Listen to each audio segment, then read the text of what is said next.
ज्ञानी भगवंतों की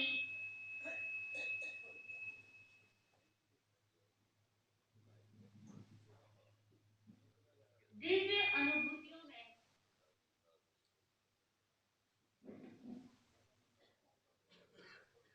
जिस किसी चेतना का समर्पण हो गया, उसी चेतना ने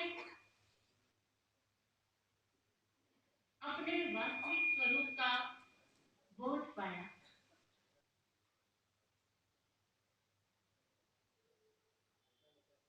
विराट है हम सब, लेकिन जानते नहीं स्वयं को।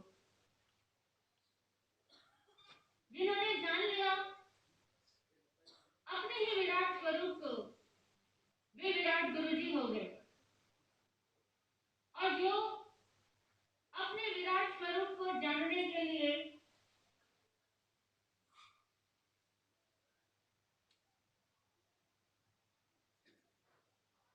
चरम को समर्पित हो गए, वे चरम मंगल हो गए। चरम समर्पण घटित हो तभी चरम मंगल होता है। जब तक चरम समर्पण की घटना नहीं घटती, तब तक चरम मंगल का आविर्भाव नहीं होता।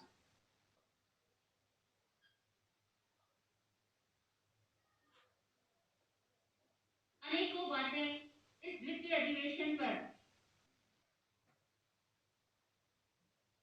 निरंतर हो रही है कि क्या है चरम मंगल, क्या विजन है चरम मंगल का,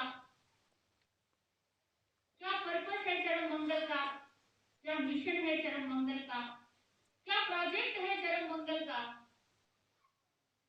इस चरम मंगल के लिए हमें कैसे सहयोगी बनना और कैसे अपनी योग्यताओं को उजागर करना। सबसे पहले इस नाम के साथ ही हम यात्रा शुरू करें। चरम है एक साध्वी का नाम, जो इस समय इस मंच पर नहीं है। साध्वी चरण सिंह स्थानक में विराजमान है। किसी भी मंच पर बैठने की अभी उन्होंने प्रतिज्ञा ले रखी है कि अभी वो किसी मंच पर नहीं बैठी। पहले बैठती रही है, अभी नहीं बैठती। वह है चरम, वहां से शुरू हुआ चरम मंगल। अतीत के अनेक जन्मों से विराट गुरु जी के सानिध्य में ही साधना कर रही एक महान योगिनी ने अपने जीवन के 20वें वर्ष में विराट गुरु जी को अपनी जिंदगी में जब पाया, तो जैसा कि हर शिष्य और गुरु के साथ होता है कि शिष्य गुरु को नहीं पहचान पाता, लेकिन गुरु शिष्य को पहचानता है।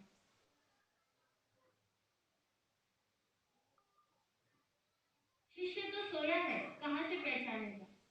गुरु ही जागृत है, वही पहचानेगा।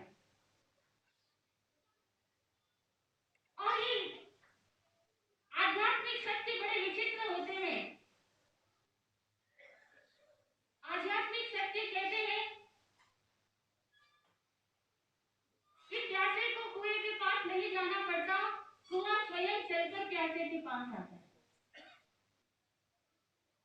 व्यवहारिक जगत की बातें भिन्न है और आध्यात्मिक जगत की बातें ही भिन्न है। जिसको कबीरदास जी कहते थे उलट बांसी है, सारी बातें उल्टी है, उल्ट पुल्ट है।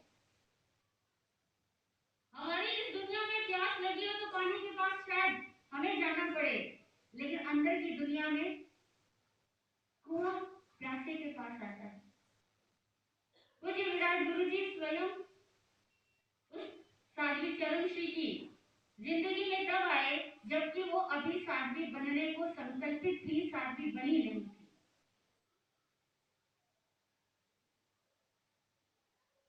निमित्त मिले बहुत से, और जब विराट गुरु जी ने उस साध्वी की आंखों में झांका तो पता लगा कि यही वो चेतना है जिसकी एक गुरु को तलाश थी कि अपनी आध्यात्मिक विरासत मुझे किसको सौंपना है।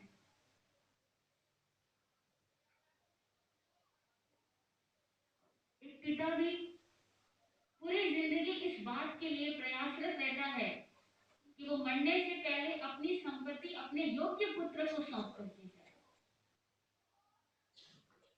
और पुत्र जब तक योग्य नहीं हो तब तक वो पूरी तपस्या करता है, साधना करता है, मेहनत करता है कि किसी भांति मेरा पुत्र योग्य हो जाए। एक माली भी तब तक पौधे की देखभाल करता है जब तक कि पौधा वृक्ष का आकार नहीं ले लेता। जब पौधा वृक्ष रूप में आ जाता है, माली उसकी देखभाल करना, नजदीक से देखभाल करना बंद कर देता है।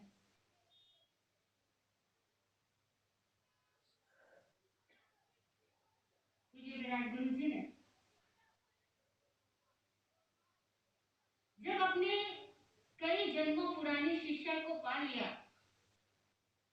तब उन्हीं की धर्म पत्नी जो इसी सभा में मौजूद है, श्रीमती रमीला जी विराट, उन्होंने बताया कि इससे पहले वे बहुत साधु साधियों को ज्ञान देते थे और किसी भी धर्म संप्रदाय परंपरा का साधु या साध्वी उनसे पढ़ना चाहते वे सबको समय देते थे, लेकिन चरण श्री जी के मिलने के बाद में उन्होंने अपना समय कहीं और देना लगभग बंद सा कर दिया।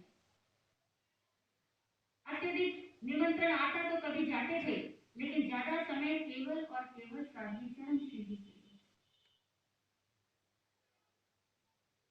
और ये हमारा अहोभाग्य कि वह जो साध्वी चरण श्री जी और हम, और मैं कहूंगी ये पूरा ही परिवार, बहुत से लोग जानते हैं इस परिवार में कुछ खून के रिश्ते हैं, लेकिन मैं कहती हूँ खून के नहीं, इस परिवार में कुछ आत्मा के रिश्ते हैं। कई जन्मों से इस चेतना के रिश्ते हैं परस्पर एक दूसरे के साथ में, कि कैसे एक कड़ी से कड़ी जली, एक लौ से लौ जली और दीपक से दीपक जलते चले गए, और ये सारी चेतनाएं विगत जन्मों में साथ रहते हुए अलग अलग पंथों से, अलग अलग पथों से चलती चलती अलग अलग समयाकाश में इस धरती पर आई और एक संघ का निर्माण होता चला गया। संघ निर्मित जब हुआ, नदी सागर की यात्रा पर जब चली, तो अनेकों तरीकों के कुलों से गुजरी, अनेकों किनारों से भेजती हुई आगे बढ़ती गई, और हर किनारे ने अपना बहुत कुछ दिया और हमारे भीतर बहुत कुछ रखा। हम उपकारी हैं उन सारे ही किनारों के, उन सारे ही संस्थाओं के, सारे ही संघों के, और उन सारे ही गुरु भगवंतों के कृतज्ञ हैं हम, जिन्होंने हमें बाल्यकाल से लेकर के अब तक निरंतर अपना योगदान देकर के, अपना ज्ञान दान देकर के विकसित किया। जीवन का नियम ही विकास का नियम है। जीवन गति है, गति कभी ठहरती नहीं। समर्थ भगवान महावीर ने धर्म को गति कहा और धर्म को शाश्वत कहा, यानी गति शाश्वत है। गति हम सबके साथ हो रही है, आप सबके साथ हो रही है। फर्क इतना ही है कि कुछ लोगों की गतियां भंवर में होती है और कुछ लोगों की गतियां ऊर्ध्व दिशा में होती है। कुछ लोगों की गतियां अधो दिशा में होती है, तो कुछ लोगों की गतियां तिर्यक दिशा में होती है। तिर्यक दिशा में लोग घूमते हैं भंवर की तरफ, दिशा में लोग बढ़ते हैं, ऊपर उठते हैं। अगर जिंदगी में ऊपर उठो तो बड़ा आनंद है, क्योंकि चेतना का स्वभाव ही ऊपर उठना है। फूल का स्वभाव ही खिलना है। अब जब चेतना विकसित होती है और खिलती है,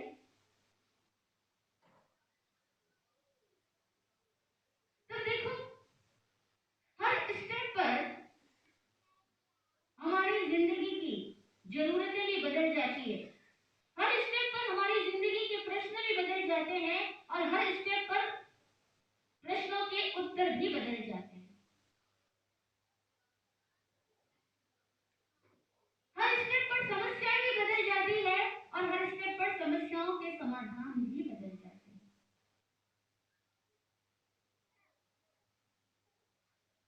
हम जब पिछली जिंदगी पर नजर डालते हैं तो पता लगता है कि तब जैसी भूख थी वैसा भोजन मिला, जैसी ज्ञान की पिपासा थी वैसे गुरु मिले, और ज्ञान की पिपासा बढ़ती चली गई तो गुरु की चेतना का स्तर भी हमें बढ़ता बढ़ता उस स्तर का गुरु मिला कि जो स्वयं विराट हो गया, पूर्ण ब्रह्मांड हो गया, पूरे लोक को अपने भीतर आत्मवत महसूस कर सकता था वो गुरु।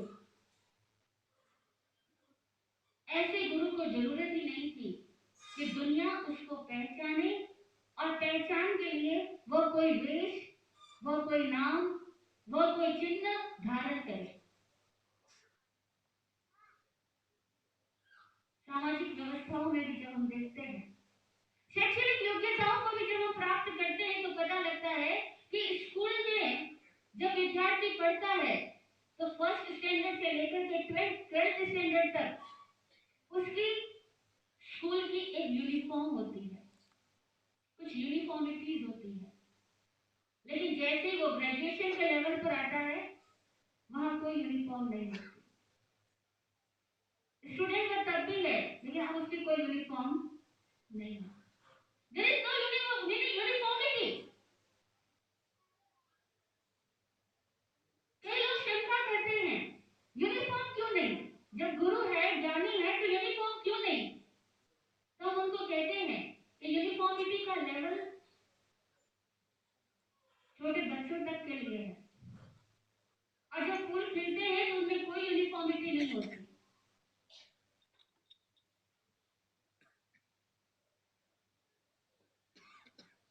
जब फूल खिलते हैं उनमें कोई यूनिफॉर्मिटी नहीं होती, बस खिल जाते हैं। ऐसा ही है, जब चेतना जागृत होती है, संबुद्ध होती है, तब उन्हें किसी यूनिफॉर्मिटी की जरूरत नहीं होती। और फूल की खुशबू जब फैलती है तो उस खुशबू को किसी नाम की जरूरत नहीं होती।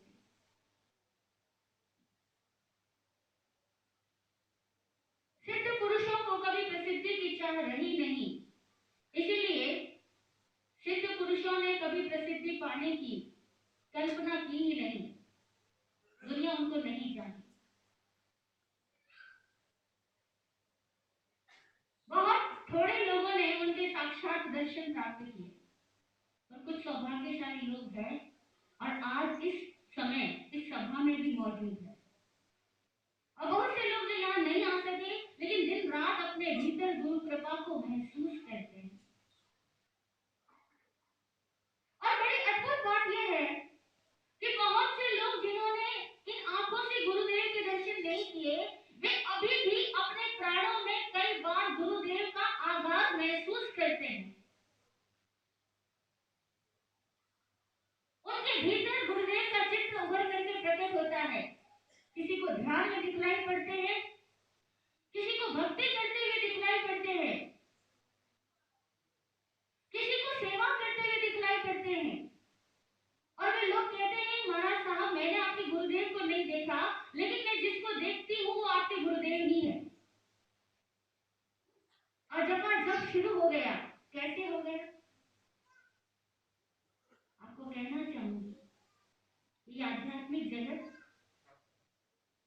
अजूबों से भरा हुआ जगत है। यहाँ बड़े